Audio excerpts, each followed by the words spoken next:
today we're going to talk about printmaking. Yay!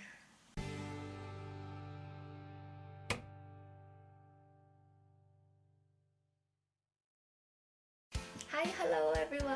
Long time no see! I know I haven't made a video in quite a long time.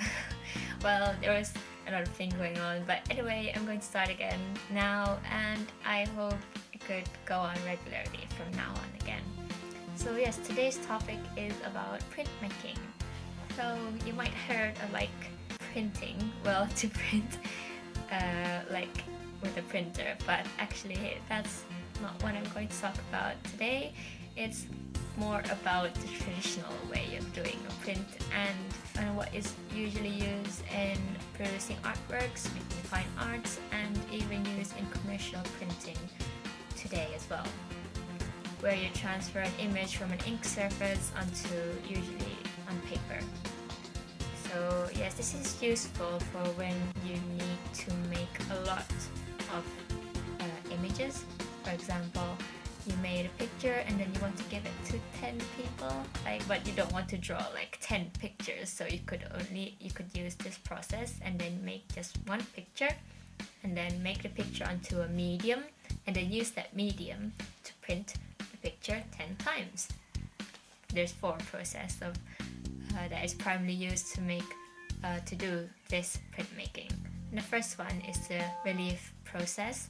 For example, woodblock printing, where you use a slab of wood and then you carve it out, and then what's left of the wood will be the one you use to print. Nowadays, the easy example of it is like the rubber stamp. And it's the same way like when you take a block of rubber and then you carve it out, and what's left of the rubber you put ink on it and then press it with paper and it will create a print. And this is the examples of the artworks made with this process. And then going on to the second process is the intaglio mediums, and the intaglio is to engrave. So like I said, when you do printmaking, you kind of make a medium and then use that medium to make your prints. In intaglio, it's usually using metal plates, engrave onto that metal plate. So there's 2 ways of doing this, and the first one is dry point, where you carve or you make the dent yourself onto the surface of the plate. The second one is to use acid. I've learned this intaglio process as well in uni, and both in Japan and in England as well, and I quite like the process. Although I'm not quite, dry point technique was quite hard for me, but the second process, which is using acid, was actually quite enjoyable to do. These are the examples of artworks made with the intaglio mediums. And moving on to the third technique is lithography. It is basically using the principle that water and oil doesn't mix. Lithograph is used a lot even in commercial prints today. It's really useful to make like a large quantity of prints and in a very inexpensive ways. For example, like in newspaper, magazines, postcards, and so forth. It's really quite good to leave like the hand-drawn effect onto the print. So it's quite easy to control what you want to make out of that print. And here are the examples of artworks made with this technique.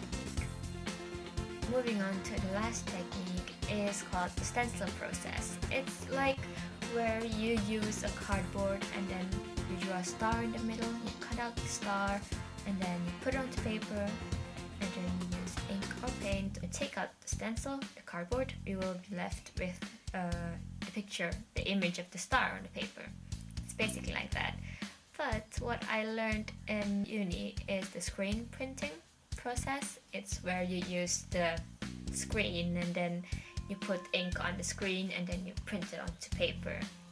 And yeah, I won't get too technical about it, but it's basically that. Although I did print on paper, but actually with this technique you kind of are able to print on a lot of things. As long as you have the screen and then the paint, you could print on all sorts of things, and it's used a lot in making t-shirts.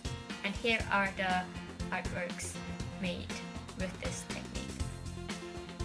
The screen printing is quite good for like bold and flat large area of colors, so yeah, it's really quite colorful. Yes, so why do you do, like if you want to make an artwork, you could always like draw or make a painting of it, so why do artists use this technique? Well, apparently with this technique you could always able to document the process of making the end picture. For example, it's a wood block or it's a plate or whatever it is, you work on it and then you kind of don't know what it's like. Oh, what is it going to be like if you print it? And then you could always ink it up and then print it on paper, and then you could think like, oh, I need to add this. You could do anything to it, and then you add more onto the medium and then print it again and you see how it looks like from before and so forth. If you have a series of this print, you could see the process of making last picture. Even though you have the last picture, one of the prints of the process might be an even interesting. You kind of can't predict the outcome of the print, and there's that element of surprise in it, and you could always make a lot of print.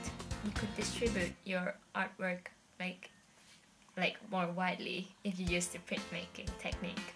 If you make a painting, it might only exist as one picture and only one, you sell it and then only one person could have it. But if you make like a series of prints, usually all of the prints are considered artwork. No two prints are really exactly the same. 5 prints we're using the same medium, but then you use like 5 different colors of it, then you could make like 5 artworks, and then you could give it to like 5 different people and people will know about your artwork and stuff. Of course, nowadays there are computers and you could kind of somehow achieve the same effects. It's kind of nice to know the traditional way of doing it. Using this technique, there's always that element of surprise, and that's kind of one of the fun things of doing this printmaking. The computer, you're really in control and you always know what it will be like on the screen, and make sure everything's like you want it, and then print it out like that. I just hope I could introduce more ways of making artworks, and yeah, hope it could be useful. So see you again with another topic then. Bye. Okay, I never done this before, but from what I read, it was basically like nowadays you could use a plate, but before you use a slab of limestone, and then you draw onto that limestone onto the medium,